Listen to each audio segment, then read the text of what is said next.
नवनिर्वाचित खासदार संदीपान भुमरे यांनी मंत्रिपदाचा गैरवापर करून वाईन शॉपचं लायसन्स घेतल्याचा आरोप शिवसेना ठाकरे गटाचे उपजिल्हाप्रमुख दत्ता गोरडे यांनी केला। या प्रकरणी गोरडे यांनी भुमरेंच्या विरोधात लोकायुक्तांकडे रीतसर तक्रार करण्यात आल्याचं सांगितलं।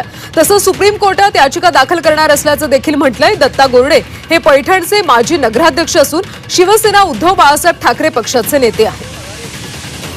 नवनिर्वाचित खासदार संदीपान भुमरे यांनी मंत्रिपदाचा गैरवापर करून वाईन शॉपचं लायसन्स घेतल्याचा आरोप शिवसेना ठाकरे गटाचे उपजिल्हाप्रमुख दत्ता गोरडे यांनी केला। या प्रकरणी गोरडे यांनी भुमरेंच्या विरोधात लोकायुक्तांकडे रीतसर तक्रार केली। तसंच सुप्रीम कोर्टात याचिका दाखल करणार असल्याचं देखील ते म्हणाले। हे 1/11/2021 हे पुण्याचं लायसन्स तुमच्या नावावर तुम्ही मंत्री असताना एकही लायसन्स नव्हतं आणि तुम्ही मंत्री झाल्यानंतर मंत्रिपदाचा गैरवापर करून ते लायसन्स मिळवले। हा आमचा स्पष्ट आरोप आहे। आजपर्यंत महाराष्ट्रात त्यांच्यावर एकच आरोप झाला, याने लायसन घेतले दारू।